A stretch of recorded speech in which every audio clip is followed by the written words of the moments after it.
That's Tony Hancock in. Hancock's half hour. Do you know anything about digs, Sid? Yeah, number 23 railway cuttings. They're digs. No, I mean archaeology. Oh, you mean the study of human history and prehistory through the excavation of sites and the analysis of artifacts and other physical remains. Well, what do you know? Yes, that's it, Sid. No. Well, that's what it says in the local paper anyway. They're digging up behind these cheap arms, aren't they, in the centre of town? Quite right, Sid. They've discovered a Roman taverna on the site that dates back to 100 AD. It's all very exciting. I reckon it used to be called the Venus de Milo's Arms, Hancock. I must drop in there for a pint when it's open. Are they doing it up or something? No, not doing it up, digging it up. However, I'm afraid you've missed last orders, Sid. It's closed. You're 600 years too late, in fact. The East Cheam Arms is still open, so why are we interested in a pub that's closed? It's all because of a Mr. Cholmondeley Twiggy, Sid. He wrote a homophobic slur on an ancient wall of the taverna, believe it or not, and the council want it removed. Tell him he can't go around writing dirty jokes on ancient ruins. It ruins them and lowers the tone of the place. First, the local council want him taken to court, Sid, but he's digging his heels in. So, he's an archaeologist as well, is he? What exactly did he write? It's a vile homophobic insult that originally read, Mr. Cholmondeley Twiggy is cammer than Cheam Fort, but he changed it. That sounds like ordinary English, so it's recent graffiti, is it? You'd have thought so, wouldn't you, Sid? Apparently not. Mr. Cholmondeley Twiggy's family goes back to the Romans, as a matter of fact, and the experts say it was written about 300 AD in Latin. It's actually Mr. Cholmondus Twiggus Escasta Quod Chemus Castrum. Yes, I know it's a bit of a mouthful, Sid. Now, if I remember my Latin, Hancock, that means Mr. Cholmondeley Twiggy is camper than Cheam Fort. As razor sharp as ever, Sergeant James. Very good. Where did you learn that Latin? I heard it just a moment ago. Or it could have been my Latin dancing class at night school after watching Strictly. The ladies just love a bit of Latin. It's an open and shut case. Mr. Cholmondeley Twiggy vandalised the ancient inscription and changed the name from his to Mr. Rupert Smith, who happens to be the head of the council, who is in fact gay. It's been logged as a homophobic hate crime. So, just tell the idiot he's got to change it back again. Funny it was as simple, Sid. The council want us to fine him and give him an injunction preventing him from going anywhere near the taverna. And then the archaeologists can get on with their work, clean it up and get it back to the original. Hang on, here he is now. Good evening, I'm Willie Cholmondeley Twiggy. I've been told to come round here about the lies circulating around that I'm some sort of vandal. I haven't touched any ancient monument. I'm a big fan of Time Team as it happens. It's all very well, Mr. Cholmondeley Twiggy, but the police and the council both think you defaced the monument. No, it was Councillor Smith. He likes to show off the fact that he went to Cheam Public School. He's a snob. Oh no, he won't have anything to do with me. I'm too humble for him. Too humble, I say. I'm not good enough. What do you expect from a public school boy? He defaced it to express his own personal taste and proclivities. Careful now, Willie. You're in enough trouble as it is. We take homophobia very seriously at Hancock's Heroes. I bet you can take it, but I don't suppose you're allowed to dish it out, are you? I'm not homophobic, and I'm also not camp. The outrage. So you see yourself as heroes, do you? I suppose the fat one is quite appealing. It's a bit like Superman. How dare you? I am not fat, sir. I've lost a pound in lockdown. I've got Joe Wicks to blame for that. Oh no, I wasn't talking about you. I was talking about the other one. Credit me with some taste, won't you? All right, Willie, so we're prepared to accept that you are not camp, but perhaps an ancestor of yours, one Cholmondus Twiggus, was. No, stop listening about. That's just me with a couple of usses stuck on the end. How pretentious. It's that Smith. He wrote the original, then changed it to his name. He's that way inclined. The legend was chiselled out of the stone and they think you've gone over it in a felt-tip pen. And they weren't invented until the 20th century. It's a unique find. It shows the ancient Romans were just like us. Horrible. I'm not like that. I'm not just any rubbish you can say whatever you want about. Are you trying to say I'm a Roman, a foreigner? I could sue you. I'm British through and through. I Brexited. Mind you, I do like the bar in that little taverna. I can just imagine sitting there with a pineapple full of ice in one hand and a pina colada in the other.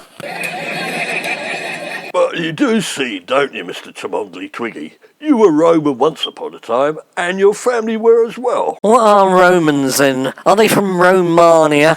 Or are they Italians? I'm not Italian, but I admit we were here, for God's sake. But nevertheless, I haven't got a camp bone in my body. I don't even know what it means. I haven't got a tent. But I have been to a few cheeky toga parties and saunas and all that, but it's all above board. Quite normal.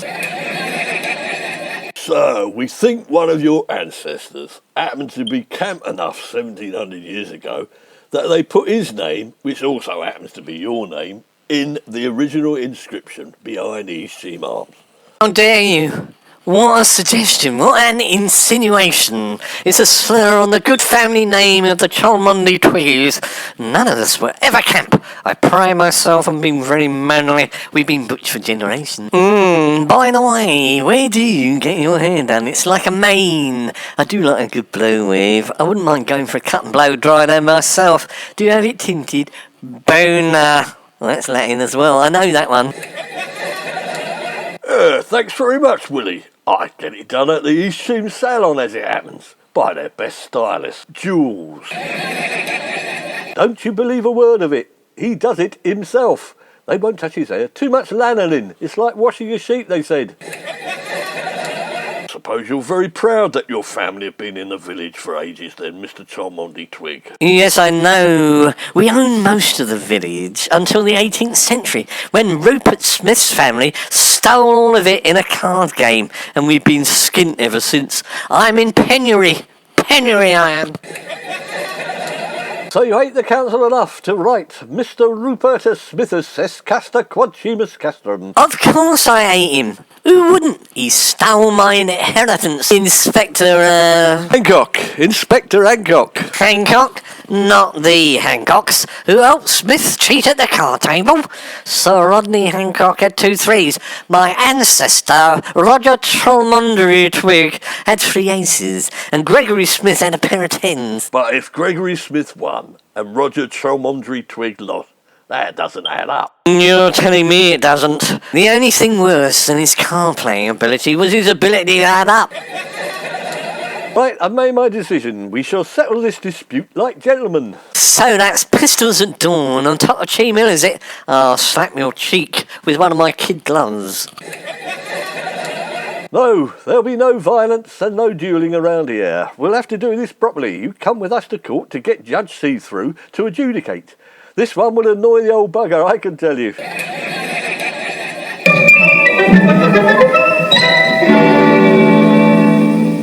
Isn't it wonderful? Yet another free day, Usher. I'm quite enjoying this lockdown. Toast another crumpet, will you? What tier are we on this week? It's tier 6, my lord. Jolly good. But what exactly happens in tier 6? Pray tell me, Usher. Nobody is allowed to do anything except stay in their own room, my lord, except to go toilet, and they have to exercise by running up and down the stairs. It's a bit like prison, apparently. Oh, good. That will come in very useful, won't it? It will train the riffraff up so they know what to do when I send them there. I'm feeling a little tired. I'll just have a little snooze. I'm afraid you can't, my lord. There are 3 people here waiting in the reception. Oh no, how can that be? Unfortunately, the police said it was very important and the matter had to be resolved immediately. Something to do with Romans and Councillor Rupert Smith. And I'm afraid, Your Honour, I've got some more bad news for you. Good news is Rupert Smith is an old friend of mine. What's the bad news? Don't tell me it's Inspector Hancock, Sergeant James, and another escapee from the lunatic asylum, I suppose. Yes, my lord. How did you know? I was joking. Can't you get rid of them? Tell them I've got coronavirus or something. The mutant one from the Isle of Wight. I'm sorry I can't, Your Honour. They've already seen your car. It's in the car park. Rather, they ran into your car in the car park. Oh, God, I've just had it waxed as well. The swine. That's dangerous driving. Book Hancock into court in a couple of weeks' time. Tell them I've got witnesses and CCTV.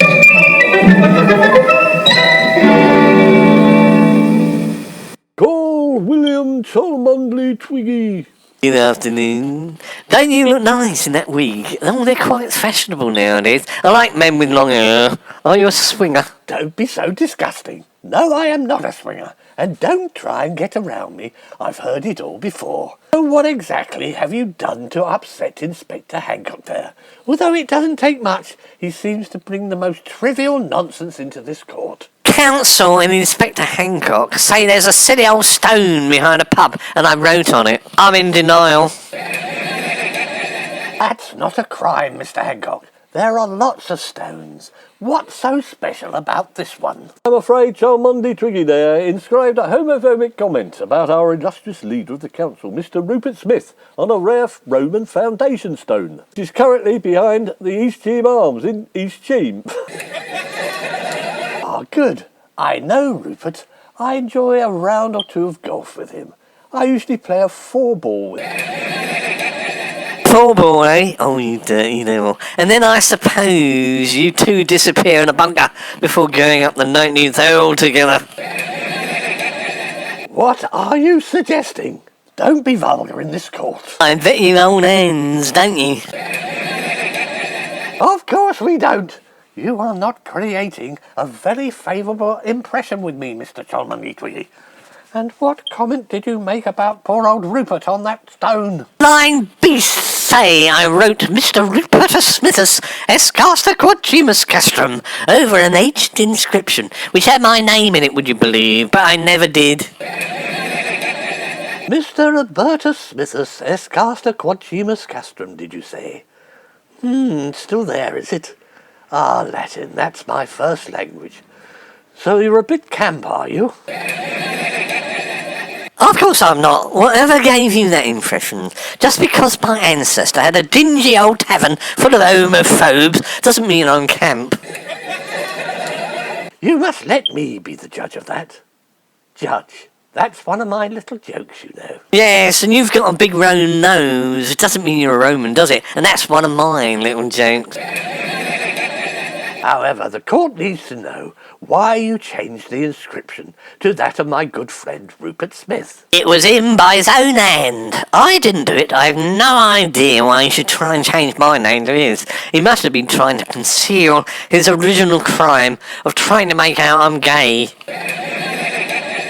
With respect, Your Honour, the original inscription couldn't have been written by Rupert Smith, as it is original and 1700 years old, according to some very important archaeologists. Well, Mr. Cholmondeley Twiggy, it looks like you've made a mistake, as the inscription could not have been written by Mr. Smith about you, as he isn't 1700 years old, unless he's actually Doctor Who, which I can assure you he isn't, because Doctor Who is better at golf. Hang on a minute, Your Worship. The archaeologists have just texted me to say that they've dug a bit deeper and found a piece of notepaper next to the stone with the name Judge See-Through on it. Why, that's impossible. How could my name be buried next to an archaeological monument? I'm not that old, I assure you. That is the self-same thing the archaeologists would like to know, Your Honour. They think some attempt has been made to rebury the stone. So, Judge See-Through, have you been anywhere near the East Cheam Arms lately? Do I have to remind you that I am the judge in this court, and until I tell you, you are the defendant in this case? You wouldn't like to swap places, would you, Judge? You're looking a bit guilty. You're going a bit red. No, I'm not. How dare you? Where were you, Judge See-Through, on October 24th at about 3 p.m? I was out playing golf with Rupert Smith. There, I have an alibi. Hard luck. Why are you interrogating me? Shall we continue with the case? And after you played golf, Judge See-Through, where did you go? We went to the clubhouse on the golf course for the Swift half. Not that it's any business of yours, Sergeant James. Which, however, turned into 7 whiskies, 3 rums and a bottle of port when he went on to the East Cheam Arms. What if I did? We're responsible adults.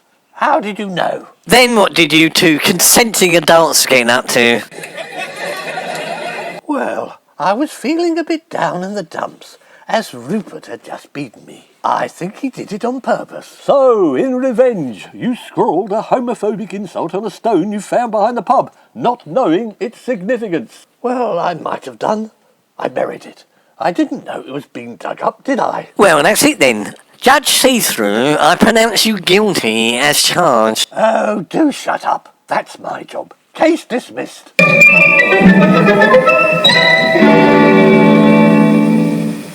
Poor old Judge See-Through. Who'd have thought it? Making homophobic graffiti while off his face.